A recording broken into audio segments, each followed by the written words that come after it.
Привет, друзья! Сегодня я поведаю вам о вкусном и калорийном блюде под названием сырный суп с курицей. Приступаем.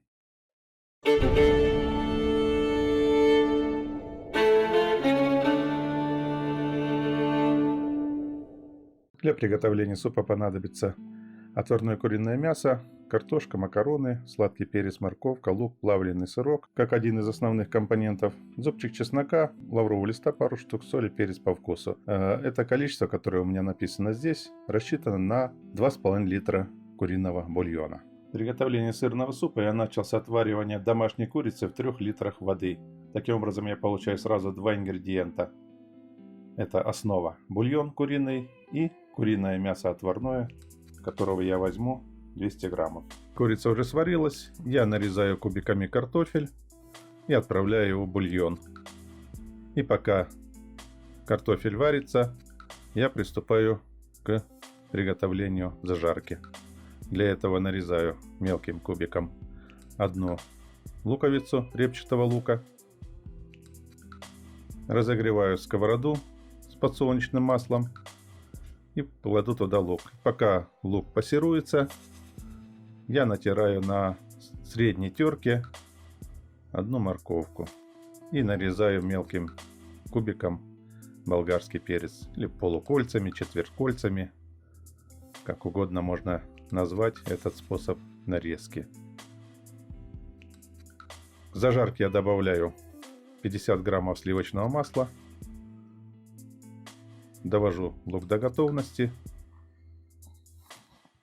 и добавляю к нему морковь и болгарский перец. Все это я пассерую еще где-то 5 минут.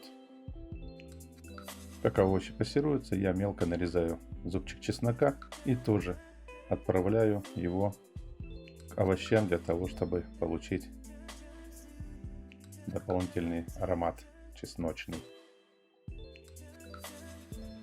Отваренное мясо уже остыло. Я срезаю с курицы мякоть и разделяю его на волокна. К картофелю в бульон я добавляю макаронные изделия, разделанное мясо курицы и пассерованные зажаренные овощи. И даю супу покипеть 5-7 минут. И пока все овощи обмениваются вкусами, я нарезаю плавленый сырок. Надо взять качественный плавленый сырок, который не из сои сделан, иначе у вас не получится сырного супа. Я взял сырок белорусского производства. Они делают еще по советским стандартам.